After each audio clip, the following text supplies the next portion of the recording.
Okay, here we are. We're on Deer Pond right now. What we're talking about today is trees. And, with cattle ranching and wildlife, cattle and in most cases, cattle and wildlife don't mix. But you can let them mix. They eat different things and you can let them mix. We run about 250 head of cattle. But I've designated certain areas that are primarily for wildlife and primarily for white-tailed deer. So where I put this, where I did the wildlife side on the ranch, roughly 800 acres of cover that we feed deer in, but we also let the cows travel through at certain periods of time, then put them back out into the pastures.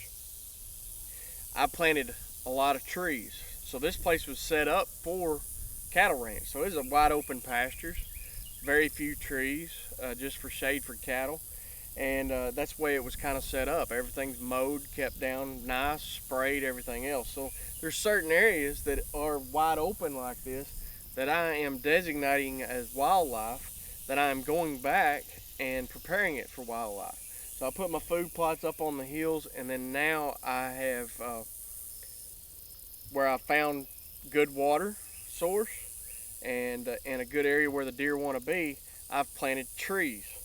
So planting the trees takes a lot of time. Well, this is my family land.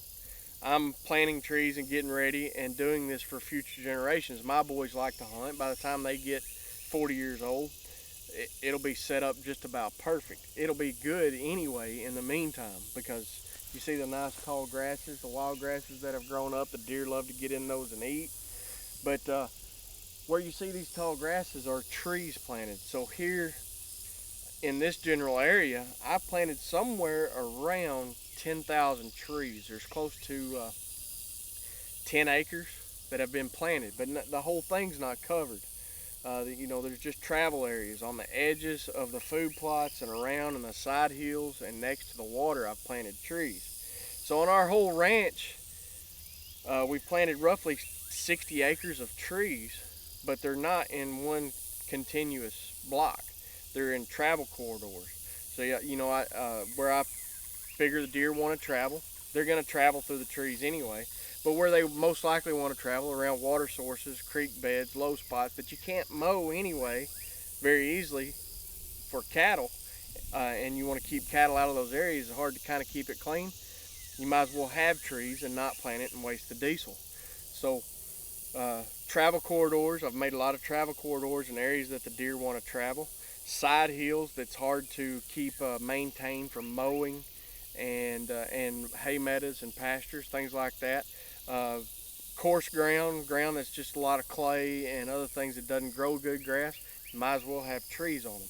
So I've incorporated the wildlife side and the cattle. Cattle graze on the outside of the trees, and the deer are in the middle of the trees. One thing about it, on that 60 acres, I figured out real quick, it took me about a year, that I had to actually have places fenced off for the trees to grow.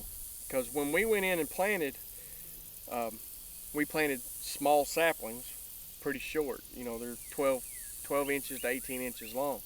And cattle love to browse on those leaves, so they were killing the trees. So I went in and fenced my trees off to keep the cattle from killing my trees, so that they can get bigger and taller. And then one day we can either take the fences out or just leave them.